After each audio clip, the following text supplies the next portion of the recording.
సమయం కావాలని చెప్పి కూడా మేము అంశాలు లేవనెత్తడం జరిగింది.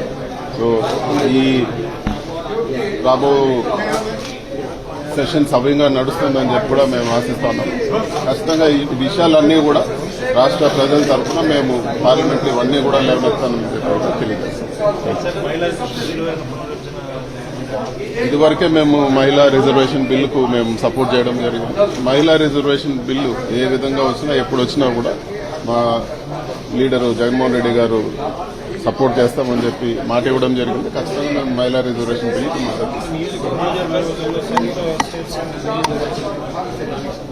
సో సౌత్ స్టేట్స్ అన్యాయం జరిగే విధంగా అయితే ప్రపోజ్ చేయలేదు.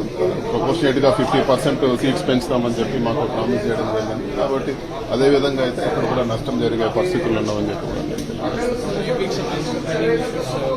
ఇవన్నీ కూడా లేవనెత్తున్నాం. ఈరోజు అడిగినాం. ఈరోజు అఖిలపక్ష సమావేశంలో ఏపీ ఇప్పటి వరకు చాలా పెండింగ్ ఇష్యూస్ ఉన్నాయి. ఈవెన్ ఏపీ ఆర్గనైజేషన్ యాక్ట్ కూడా ఈరోజు చాలా ఇష్యూస్ పెండింగ్ ఉన్నాయి. అవన్నీ కూడా సార్ట్అవుట్ చేయాలని చెప్పి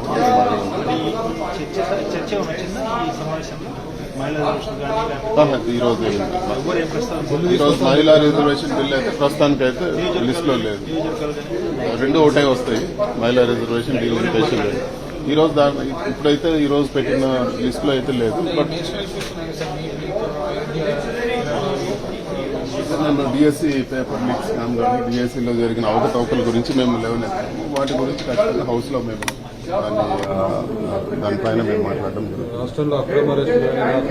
అదే లా అండ్ ఆర్డర్ అయితే పూర్తిగా విఫలమైంది. ఈ రోజు లా అండ్ ఆర్డర్ సిచ్యువేషన్ చాలా బ్యాడ్ గా ఉందని కూడా చెప్పాము. గత 4 వారాల్లో 4 లాకప్ డెత్లు జరిగాయి. మరీ దారుణంగా పాపం చనిపోయిన బాధితులు వాళ్ళందరూ కూడా వీడియోలు రికార్డ్ చేసి పెట్టడం జరిగింది. వీటన్నిటి గురించి కూడా మేము మాట్లాడాము. ఇవన్నీ కూడా గట్టిగా సభలో ప్రస్తావిస్తామని చెప్పి కూడా మేము ఈరోజు సుబ్బారెడ్డి గారు మాట్లాడడం జరిగింది. ఈరోజు పొగాకు రైతులు కానీ అదేవిధంగా ఆక్వా ఫార్మర్స్ గురించి కానీ మిగతా రైతాంగం అంతా కూడా పూర్తిగా అగ్రేరియన్ క్రైసిస్ జరుగుతోందని చెప్పి కూడా మేము ఈరోజు మాట్లాడడం జరిగింది. సో రైతుల సమస్యలు అన్నీ కూడా సరైన ఫార్మాట్ మేము దాన్ని పుట్టం చేసి ఖచ్చితంగా మాట్లాడాం. Thank you.